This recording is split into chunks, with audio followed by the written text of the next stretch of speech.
le triton ici puisse tirer sur le valiant, il faut que la cible, le valiant, soit à l'intérieur de l'arc de tir, les canons ne se trouvant que sur les côtés. Donc on utilise une petite aide au virage, comme celle-là, qu'on met sur le côté du tireur, et on regarde en prolongeant l'aide au tir, si le grand mât se trouve bien à l'intérieur de l'arc de tir, ce qui est le cas. Donc le triton pourra tirer sur le valiant. L'efficacité d'un tir dépend de trois choses. La bordée, ensuite la force, et après la distance. Alors pour la bordée, par exemple ici le triton, il a 64 canons en réalité, s'il lui fait une bordée de 6, et le valiant, il a 74 canons, s'il lui fait une bordée de 7.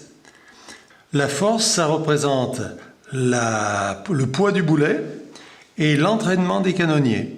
Donc le triton a une force de 5, tandis que le valiant a une force de 8.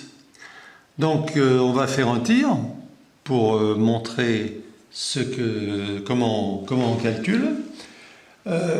D'abord, c'est le triton qui tire. Donc le triton va tirer avec une bordée de 6 et une force de 5. On ajoute les deux. 6 plus 5, 11.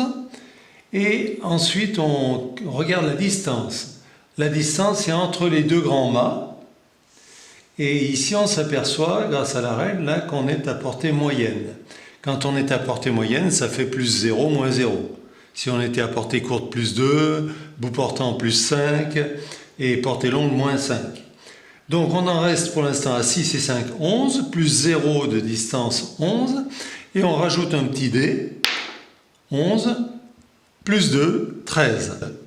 On regarde sur le tableau, j'ai obtenu 13, c'est entre 13 et 15, ce qui me donne 3 pertes chez l'adversaire, 3 pertes sur la coque de l'adversaire. Sur la coque, puisque je n'ai pas précisé que je tirais sur les mâts, c'est forcément sur la coque. Les 3 points, je vais les marquer donc sur l'adversaire, le valiant, 3 points de coque, 1, 2, 3.